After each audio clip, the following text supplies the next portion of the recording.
was by Robert Crump, and it just kind of creates a picture of being out west in the slow section in the middle of when our cowboys bed down for the night and start singing their stories. Our next piece actually does tell a story. It is the story of Pandora.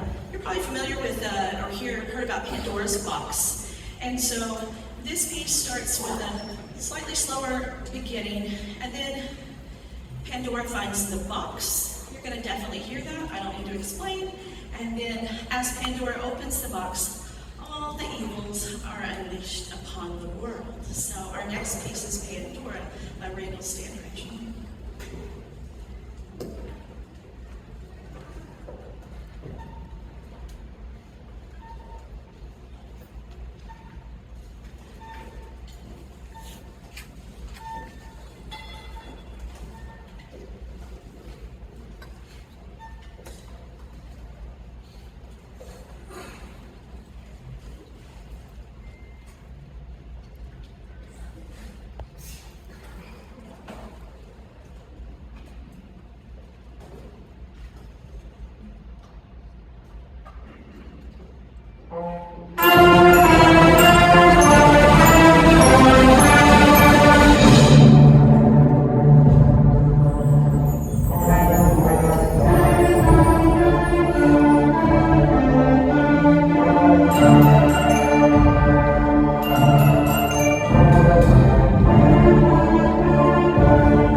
They are so good at correcting me. All right, here we go. We have had a great time this week. This is the part of the program where I get to say some thank yous. What happens here on stage would not be possible without some teachers besides me. So I get to just come on stage and kind of put it all together, but during the week we have sectional instructors that actually get to do the nitty-gritty and teaching them their parts and taking care of all the things that make what happens on stage possible. So this week I'd like to thank my section teachers. They were, if they're here, they can stand. Miss LaVon Riggs was working with Luke's notebooks. That's right. And Miss Kim Webb was, yes, thank you. Miss Kim Webb was teaching our clarinets this week, working with our clarinet students. Mr. Josh Jones was working with our alto saxophones and French horns this week. Teaching trumpets this week was Mr. Greg Brunner.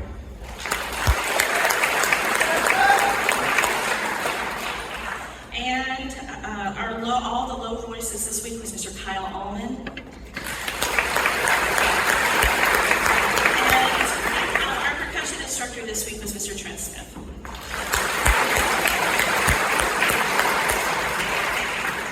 She's on stage or not, but I'd like everyone to issue a huge round of applause. Thank you. We have a UCA worker who would get to rehearsal every day before us. She would check chairs and stands. She was very diligent about making sure these kids had everything they were supposed to have, taking attendance, walking us over here this morning. She just did a super job. Miss Lily Camper.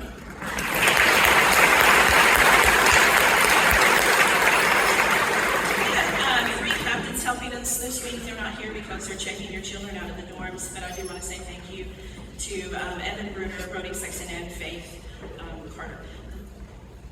I do need to say thank you to the board of Dixie Band Camp for issuing the invitation to conduct the band. I've conducted the band in the past. It's been several years since I've done that. I told these students on Monday, I said, when we sat down together, the first thing I told them is, I said, you will never perform with this same group again. What you hear on stage, you'll never hear again. What we did this week will never happen again. We'll never have the same group of musicians together. When you're in your home band, you may give a concert with the same people multiple times. You may be with the same group of kids in your grade several years and same people, but this group will never exist again. And I told them to cherish that experience because once today's over, it's gone. And the first time I went to Dixie Band Camp was in 1987, and I told them that my favorite thing about Dixie Band Camp was coming from a small school program was that I got to understand that there were other students like me out there that joined band and loved band, and it's what made me want to become a band director. If you were here for the 5th band, the director before us was one of my students. One of these people on this stage today, they're going to get to do what I do in the future. And and even if they don't, they have a skill that lasts a lifetime. And so we wanted to say thank you to our parents that are in the audience and our guardians and our loved ones that have let us be a band because, like we said, they have friends at home that didn't get to come to camp this week. Their parents said no. And so we want to say thank you to let them be involved in music and be in band camp this week.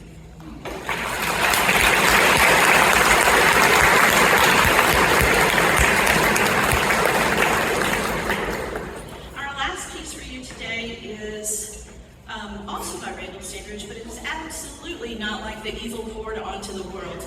This one is called Marzo Zingaro. It is a march, and I told the students, I said, somebody in your family that's at the concert this week, you're going to hear them humming this tune, or you're going to hear your child humming this tune. It's a very catchy tune, and I catch them playing it all the time. It doesn't really tell the story, but rather it's to give the listener, kind of paints the picture of just a wanderer on the Italian countryside and his adventures and the people he meets and the fun things that he encounters as he just wanders throughout old world Europe. So our last piece today is Marzo Zingaro.